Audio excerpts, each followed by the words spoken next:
The saga of the nice guy boss who thought his female co-worker was in an abusive relationship. This story began a while ago, 5 years in fact, starting at the boss's side of the story as a 32-year-old male with their co-worker slash friend, 24 female, of 1 year. How do I let her know she's in an abusive relationship with her boyfriend who's the same age? And considering this is one of the comments, you can tell it's going to be a good one. So, a little background to start off with.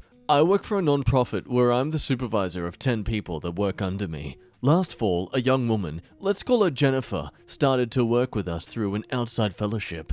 Now, she's the kind of person that just commands attention as soon as she walks in the room. She is very pretty, but just has one of those personalities that everyone likes, you know? Oh god. I had to train with her when she first started, but was very surprised by how quickly she picked everything up. We do a lot of legal work, and it's not easy for people without previous experience to learn so quickly. So this should give you a good idea of the kind of person she is. So let's just list those qualities about her that he's mentioned that truly reflect his ability to have a good friendship with people.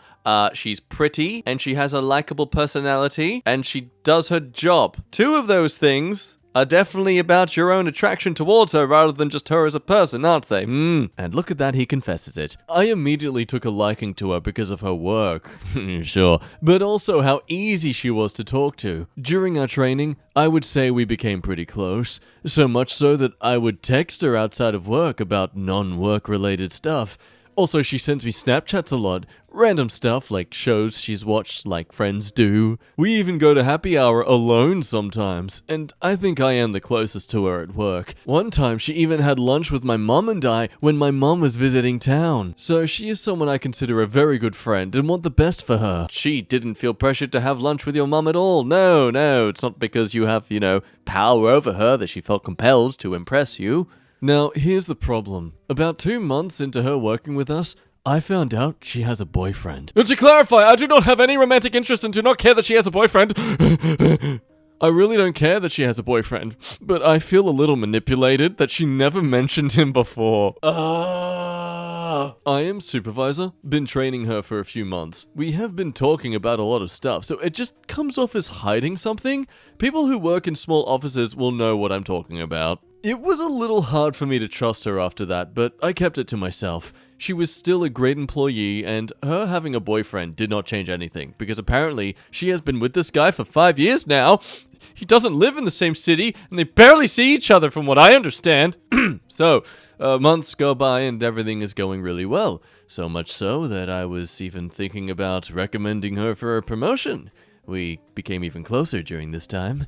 About 2 weeks ago, our parent group has hosted a fundraising gala. I asked Jennifer if she would like to go with me, and she said yes. I always have a great time with her, so I was really looking forward to it. The night of the gala, I called to see when I should pick her up, and she said her boyfriend was in town and he would drop her off, so she would just meet me there. Oh, that's nice. Their long-distance relationship means that when she sees her boyfriend in town, she's obviously going to prioritize her relationship over her work. And the boyfriend understands she has some prior commitments tonight, and he's still willing to work around that. That's a good thing, right? No, apparently not. This is the first red flag I noticed. Is this guy really that insecure that he can't even let her date take her to this gala? 5 years and this insecure? That's a problem.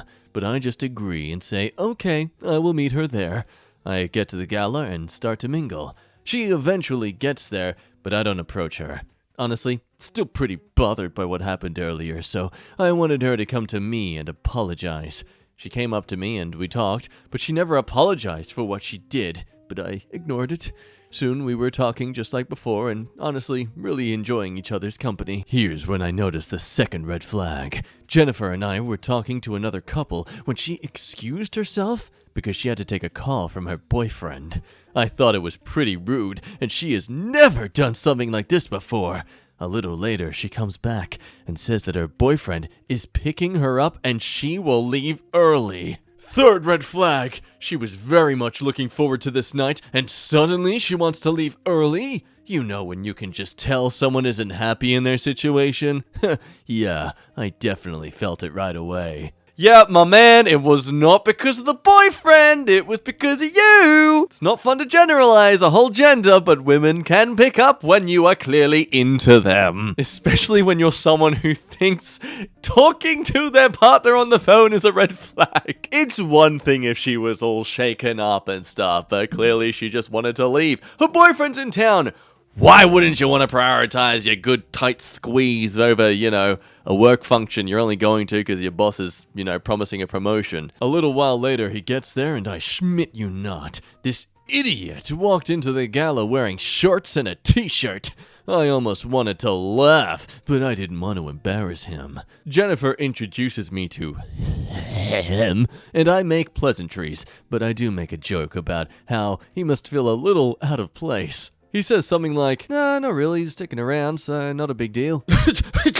Okay, I don't really get what that has to do with anything. My point was that he was at a black tie event, dressed like he is going to the gym. I don't care if you're for 5 minutes or 5 hours. That's weird. So, you can already see he is getting an attitude with me for no reason. I follow up with, "Well, there are some really important people here." And his response was something like, "I've met senators wearing flip-flops. I think I'll be okay." Holy shit! I'm getting angry writing this, but you see what I'm talking about, right? He completely rubbed me the wrong way. So anyways, as she is leaving, I tell her to let me know if she gets home okay. It gets around midnight and she hasn't sent me a single message. So I sent her a text and no reply. I sent her another one around 1 a.m. saying I am worried and just to let me know if she is okay. No reply. I have had a hard time sleeping that night because I am genuinely concerned. It's just the kind of person I am. I need to know my friends are okay or it bothers me. I wake up the next morning after getting really bad sleep and she still hasn't responded. This makes me upset because I can see she has uploaded pictures on Facebook but yet won't respond to my text. The only explanation is that her boyfriend is the reason. She always responds to me, and at most a few hours later. So Sunday night, I finally sent another message, really detailing how upset I was with how she was treating me. Also, how I think how much control I feel her boyfriend was exerting over her was really making me lose respect for her. I always thought she is the strong, independent woman, and suddenly, this guy is controlling who she can or can't talk to. Of course, I get no reply. My man, it is ironic that you are complaining about how she is letting this man control as to who she can talk to when you are literally complaining about the fact that you don't like that she is talking and engaging with this man that is her boyfriend. Pot calling the kettle black. Monday, inevitably, we see each other at work and she confronts me the first thing in the morning. Before I even get a chance to speak, she says I made her uncomfortable, and she wants to just finish her last 2 months of fellowship without any contact that is not necessary for work. This was about 2 weeks ago. I was really upset at first, but honestly, I've done a lot of reading. When you are in an abusive relationship, you stop seeing the world the way it is, and only the way the abuser wants you to see. Yeah, it makes me really sad that I am losing a good friend because her boyfriend has insecurity issues, unlike me! So, a few concerns here. She started dating him 5 years ago, meaning she was only 19. And therefore, this is pretty much the only adult relationship she knows. Also, the guy's a lobbyist. She wants to work in public service, help immigrants and refugees, but yet dates a lobbyist? Does she really not see the contradiction here? I think over the past 5 years, she has done a good job gaslighting her. Reader. I think over the past 5 years, he has done a good job gaslighting her, and it's to the point where it's affecting her relationship with other people, and it breaks my heart that she isn't dating. To see this happen to a good friend. My question is this. What is the best approach to let her know of these concerns I have? How can you make someone who refuses to see reality to actually see what is happening? I have spoken to my mother, and we both agree it would be best that she is also there when I approach Jennifer. No! Don't bring your mother into this! this. However, do you think it should just be me alone, or would it be better having a mommy figure also there to talk about something this serious? And if we have this conversation and she still refuses to break up with her abusive boyfriend, what are the final steps that I should take? To be frank, I'm not sure I can remain friends with her if she continues to date him. I am simply not the kind of person who will stick by someone who is willingly ruining their own life. Can't stop thinking about this and haven't gotten any work done today.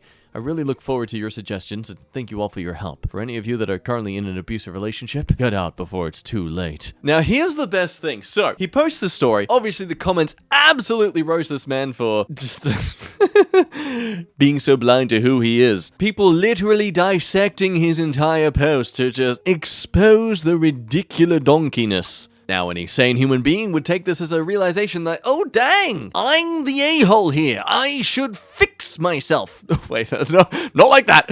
But no, we wouldn't be here otherwise. They've decided to double down, recreate the story, post it in a different subreddit, this time r/relationships, and just leave some more information out this time. We'll read the modified version. It's much shorter, much more condensed, but it's amazing how they suddenly hide all the red flags they realized they were showing. I'll keep this short. Basically, I work with a girl who is very self-confident, independent, and all around a good person. A few weeks ago, I met her boyfriend of 5 years and noticed a lot of changes after he met me. Do you see that subtle implication that it's because he was intimidated by OP's incredible masculine energy that he suddenly had to become an abusive boyfriend? Yeah, logical. She was not allowed to text her friends back. She had to cancel some plans with me, and even forced her to say she couldn't speak to me for the rest of our fellowship. She is someone I consider a really good friend, and it breaks my heart to see someone as strong as her losing all her friends because her boyfriend is now controlling who she can speak to. What is the best approach I can take without making this worse for her? Oh yeah, they they tagged as non-romantic, by the way, just so you guys are clear. It's not romantic, guys! And obviously, the comments weren't afraid to catch him out. Funny, the last time you posted this, you had a lot more details which made you look like a creepy, controlling nice guy who is massively overstepping his professional relationship with a coworker, but trying to save her from an imaginary abusive relationship based on your own twisted conclusions. Luckily, it's still in your post history, so everyone should take a look. She told you to leave her alone. Do that. Yeah, her wanting to spend the little time she has with her boyfriend does not mean she is in an abusive relationship. It means she is in a normal relationship. You're probably not familiar with those. And to be completely honest, you seem like an entitled narcissist. You can't imagine that a coworker would rather spend time with a boyfriend than you, so you create a fantasy where she is a damsel in distress and you are the hero.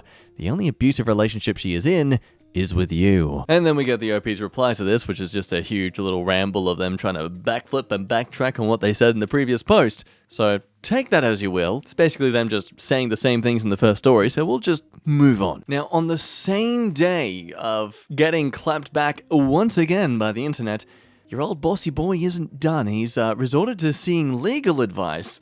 The subreddit, trying to see if he can get some sort of law, a restraining order on her behalf. He's that certain that what he thinks is true. Let's say I have a friend who is currently in an extremely abusive relationship to the point where it is affecting her work.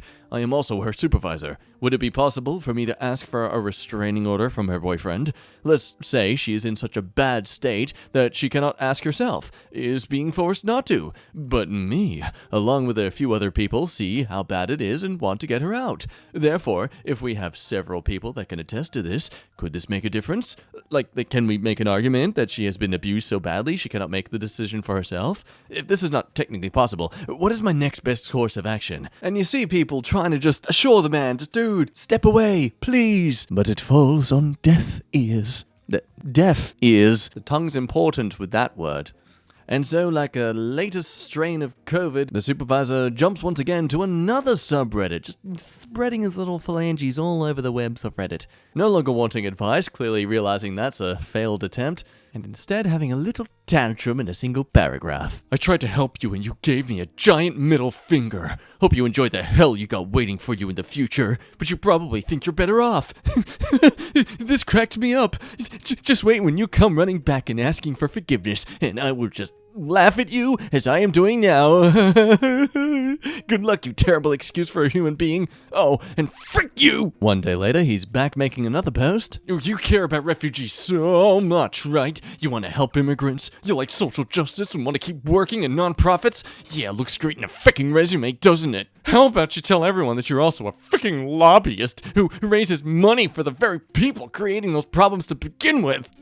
You're a freaking liar, and you may have tricked a lot of other people, but I see right through you. Karma is gonna hit you like a bitch, and I don't think you'll be coming running back then. I'm only gonna leave this door open a little while longer. I hope you see the light soon, because you are only freaking up your own future. And then, same day, posting on an Ask Reddit post, what gets you hopping mad? When people ignore all the warning signs and then complain when things end up bad. Like, hey, everyone warned you, but no, you don't want to listen. Now, I just want to make it clear that those, last 5 updates, those 5 stories so far we've read, so those posts, are all in the span of 2 days. This man's arguing that she's not getting any work done because of this abusive boyfriend, but what the hell kind of work are you doing right now, mate? Seems they banned themselves from Reddit for about a week, because on the 20th of July, they come back onto another Ask Reddit. Who is the most delusional person you've known? A friend whose delusion is slowly ruining her life, but at a certain point, there's only so much you can do. And then, he disappears. He leaves. He seems to actually maybe focus on his work and life and just accept the fact that this woman will never love him back, and actually found his friendship to be clearly creepy and uncomfortable and a bit too much for a professional setting. But unfortunately, no, he didn't learn his lesson by then, because about 2 weeks later, he's back to rant. Back on the old off my chest with a little whine. Why did he even try? Freaking bitch. I've been in this profession for a decade longer than you. I could have helped you move forward in your career. Now you're talking, Schmidt? You're really going to try and ruin my reputation when all I did was try to help? Do you know the connections I have? You think when you leave in a month, you'll just slide in easily in some new job? I will freaking ruin you and make sure everyone knows how terrible of an employee you were. Let the games begin, you dumb bitch. Try to keep your freaking legs closed for a few minutes while I fix the damage you caused. You really have no idea how non-profits work, do you? This is such a small world, and you attack the one person who has helped you from the beginning. Oh, and thanks for not showing up at my boxing match, even though we talked about it months ago, and you said you would come. This just confirms that you were never a friend and just using me. We don't need users like you in the business. I have helped hundreds of people and will have hundreds more. I can't wait for you to go back into your cushy life where you don't know what real pain is. Leave the real work to people like me who genuinely care about helping. Now look, I know we're kind of making fun of someone going through a clear case of some sort of mental breakdown over a span of 2 weeks, but to be fair, it's fair to say at this point they're just bringing it on themselves. But don't worry, he's seemed to have realized that maybe being abusively cursive in his language wasn't the best approach to make people sympathetic for him. So he decides to kind of stick an arm into r/unsent letters as well as off my chest and serenade us with a eloquent, poetic love letter to, again, the staff member. Okay, this is 26th of September. The last post was in August. At this point, it's been about a month and a half. But hey, let's be reminded, everyone, this was not feelings. This was just a pure friendship. Because as we all know, everyone who's been friends with a coworker for 2 weeks struggles to move on for over a month and a half. Normal behavior. When you finally see the light, I won't be at the end of the tunnel anymore. Dear friend, where do I even start? This Friday will mark a month since you left. 3 weeks ago marks a year since we met. I wonder if you even think about any of that. Lol.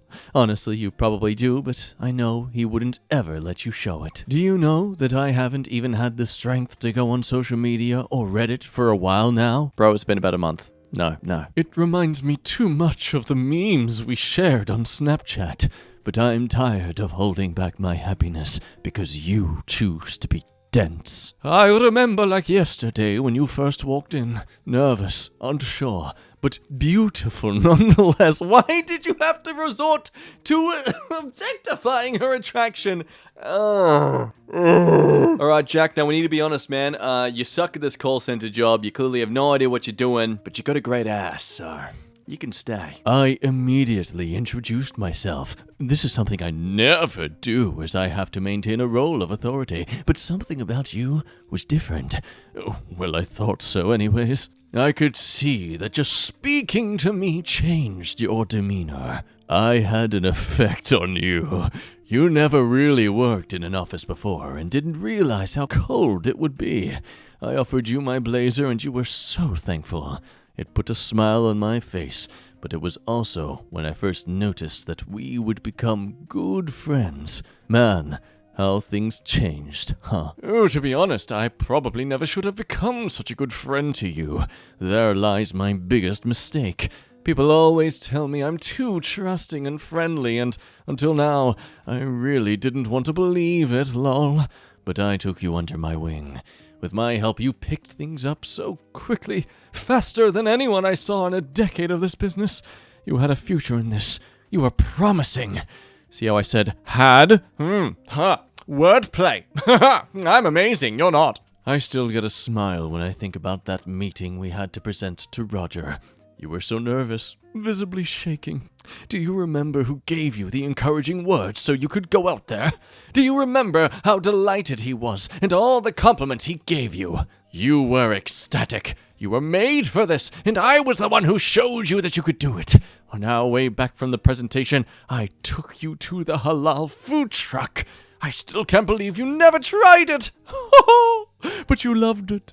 You would Snapchat me every time you went. But you threw it all away because you were weak. It really isn't your fault, I know, but I can't help but be angry that you were so weak. You let him gaslight you, abuse you, control you. He decided who your friends were. He decides who you text. He decides how long you stay out. But at the end of the day, you accepted it. You let him, and for that I don't think I can ever forgive you. I tried so hard to get through to you, but instead you turned on me. You almost ruined everything I worked for, but alas, you came to your senses and at least dropped the ridiculous accusations. I guess I can at least respect that. It's really just sad. There was a position open that you could have been perfect for. I told you it was going to open up very early on when we met. I was preparing you for it. If you didn't leave, you would be starting Monday. But no, another more qualified person will. Someone who actually wants to help people and not just themselves. What truly hurt is when you didn't show up to my match. Boxing match. Oh my god, he's still worked up about it. I told you how hard I have been working, and you pretended to be so supportive. You promised you wouldn't miss it, but where were you? I know you had nothing to do that night. I saw your status about how you started binging True Blood. Something I introduced you to, by the way. So what was your excuse? Gross. Your behavior is just gross. We could have built an empire, but I will now build it on my own. I was always going to. I just thought I would help a friend along in the journey. But I will be truly interested when you're broke, lonely, and depressed in a few years because of this terrible mistake. When you come back to me looking for help, and I will no longer be the guy who bends over backwards for you. I hope you remember that. You made this decision. You chose him over your future. You chose him over your career. You chose him over your friends that really cared for you. It's sad. Pathetic, really. I feel bad, but also amused and angry. Today has been just hard because I found out the person we interviewed will start Monday. It just brought back a lot of memories, and I just had to vent. Good luck, kid. You're going to need it. Sincerely. Please love me! I wonder what the people's opinions on that whole thing were. Oh, look at that. They all think it's delusional. Wow, who would have thought that, Now, no surprise, this whole shebang was eventually being shared on r/niceguys because, well, I wonder why. In an amazing twist of things, you know how we love it when we get two sides to a story on the internet? Well, this is exactly what's happened here. Turns out, the boyfriend himself actually comes across this all and decides to give their 2 cents. I'm a little late, but I'm pretty sure I'm the evil boyfriend this guy's referring to. I actually had difficulty remembering the details because of how untrue and inconsistent the OP's descriptions of the events were. It's super eerie and surreal all around, though. And in questioning if she's gone to HR about this guy's clear sexual harassment suit waiting to happen, he says HR was pretty cool with her and let her transfer to a different part of the company. I don't really know the details, but she's working with a brand new team than her previous one. So is Mr. Nice Guy getting disciplined for his creepy delusional behavior? There was an official report about the incident, but no word on any actions after that. We haven't had any other contact from Mr. Nice Guy either. Now, someone pretending to be me by their first name did request for the girlfriend side of the story, and he somewhat delivers. Sorry I'm late again, but yeah, we've talked over the details a couple of times while this incident happened. I'll just note the severe inconsistencies. So it wasn't a gala, it's just a normal fundraiser. Most people had button-ups and slacks on. It was during the fundraiser that he started being really creepy towards her. He started by introducing her as his date and kept insisting they were more than friends. Eventually, he became overly touchy, always trying to grab her lower back or always reaching to hold her hand. She finally had enough when he offered the two of them go somewhere quiet together. She called me and told me to pick her up immediately. Surprising no one at all! That entire phone call issue that happened at the gala was purely because she was uncomfortable with him. But no, of course, now it's gotta be because the boyfriend's abusive, sorry. It's interesting to note that his version included a conversation between us, but that never happened. I was picking up some free food and drinks when my girlfriend immediately grabbed me and introduced me to the guy. I said hello, and he didn't say a word. He kind of glared at me and muttered something I couldn't hear. Then, he awkwardly tried to give my girlfriend a hug, but she quickly turned away and said to call him when she comes home. She said she almost threw up when he said that. The whole thing really caught her by surprise because she said he was a really nice guy for the majority of the year. It was only around summertime he started acting strange. She only has a couple weeks left with that company and she's going to be moving with me to a new place, so I don't really care what happens to the guy. Hope he finds Jesus or something, though. So, ultimately, nothing really happened from this. It is assumed that the woman moved on, the boyfriend moved on, and the OP, well, the boss, definitely did it. And whether you can fully trust that comment from the boyfriend was legitimately the boyfriend, up to you. People do like to chase clout on the internet. For all we know, this is just someone trying to jump on the bandwagon. But regardless, it really makes a lot of sense that that is the case of what truly happened. End of the day, look, it's great that you're looking out for people when you see they might be in a problematic relationship, but when it's very clear that they're not, and very clear that it may be just you that's causing the problems, then let's maybe stop pursuing it like some sort of huge addiction that you clearly have towards this woman. Anyway, we'll end things there. Thank you as always for watching so much. You were amazing. It's a long video today, so woo, fun story time. This one went for ages. If you enjoy these weird caricature style reads that I have a habit of doing sometimes, then please stick around for more. Otherwise, be good, make good life choices, except if they cause deaths of many people, then, if you make a lot of money from it and then you donate that money to a good charity, is it redeemable? I'll let you ponder on that one. Bye for now.